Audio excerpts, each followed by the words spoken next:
Hello and welcome to this week's edition of Bondi Snapshot. We've got a very special guest for you today. He hardly needs any introduction. You've seen him on your TV screens. He's an Eastern Suburbs icon. Darren Robertson, Three Blue Ducks and the newly opened Rocker Bondi. Darren, thank you so much for joining us today. An absolute pleasure having you here at the North Bondi Surf Club. Pleasure to be here. Excellent. Now look, most boys when they're young, they sort of start off playing with cars and things. What got you into food?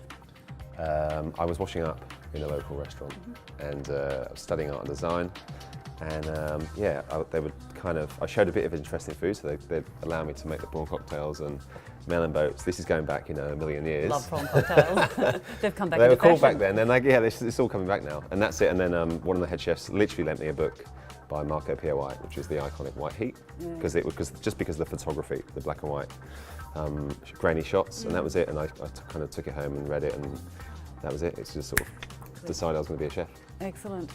So you chefed around in England for a while, but what brought you to this wonderful country here? I'd heard about Tets and I'd heard about Sydney through the Australian crew that we had working with us. Tets, he let me do a 2-week trial, and then it sort of went well, and that was it. So I stayed there for 8 years. I was very, very lucky, like right place, right time. It just happened to be a very, just kitchen, just full of talent, but really hard, like hard graft. But very fond memories. And then Three Blue Ducks?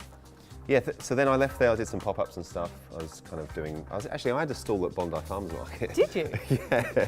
I used to do pulled pork buns back in the day here, and like hot sauce and stuff.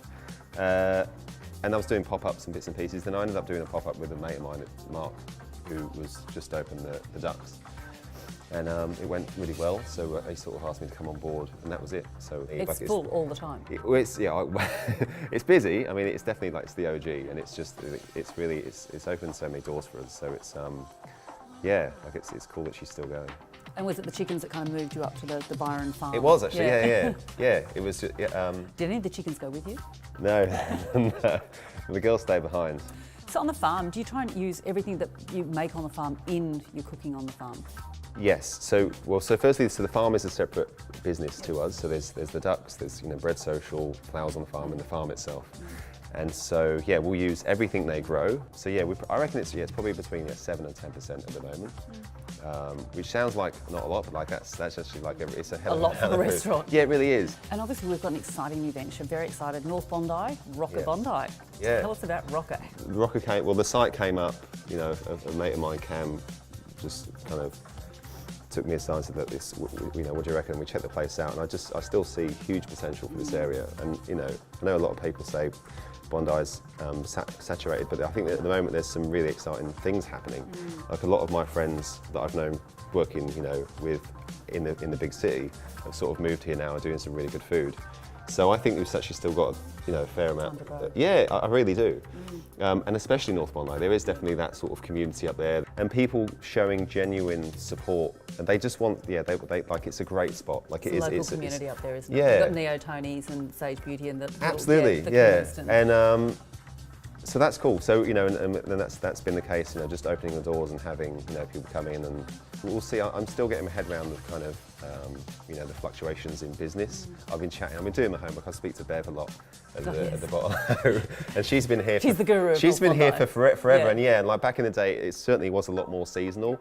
And similarly to Byron now, it's kind of there's a lot to do, and people do. I think because of our infatuation with not just the ocean, but food and drink, people still want to go out and have those kind of brekkies just gone crazy, cafe culture's exploded, and to go out and have a nice lunch and dinner, that's just become common ground now, and Bondi has become a bit of that sort of food and wine hub. There's lots of little different places you can go for like a snack and go for a meal, and like Hall Street, go for gelato at Messina, and there's and that's how I like to go and eat out, like try loads of places, and so that's one of the attractions of being here. And the other interesting thing, not a lot of people know, there is free parking on the promenade after 7 o'clock in winter.